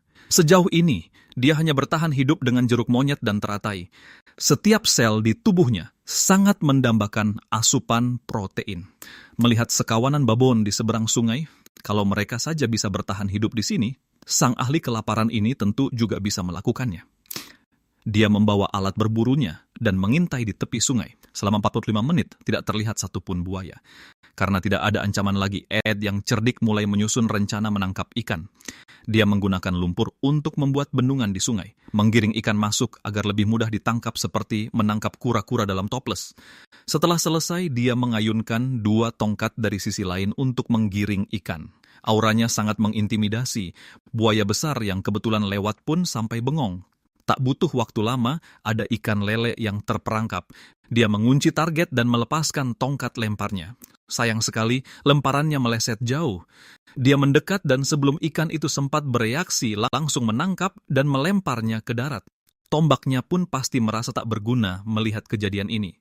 Seiring turunnya malam, aroma ikan bakar memenuhi seluruh camp. Tanpa perlu dicocol bubuk jintan atau cabai, Ed si tukang makan melahapnya dengan sangat nikmat. Astaga, rasanya segar dan empuk banget, aroma ikan bakar aslinya langsung menusuk sampai ke ubun-ubun. Andai saja ditambah segelas bir Harbin tahun 82, pasti makin mantap. Waktu memasuki hari ke-9. Untuk membuktikan statusnya sebagai pemburu, kakek Ed membawa tombaknya dan menginspeksi sekeliling. Di perjalanan, dia melihat seekor ikan macan sedang berburu. Pertemuan ini adalah takdir.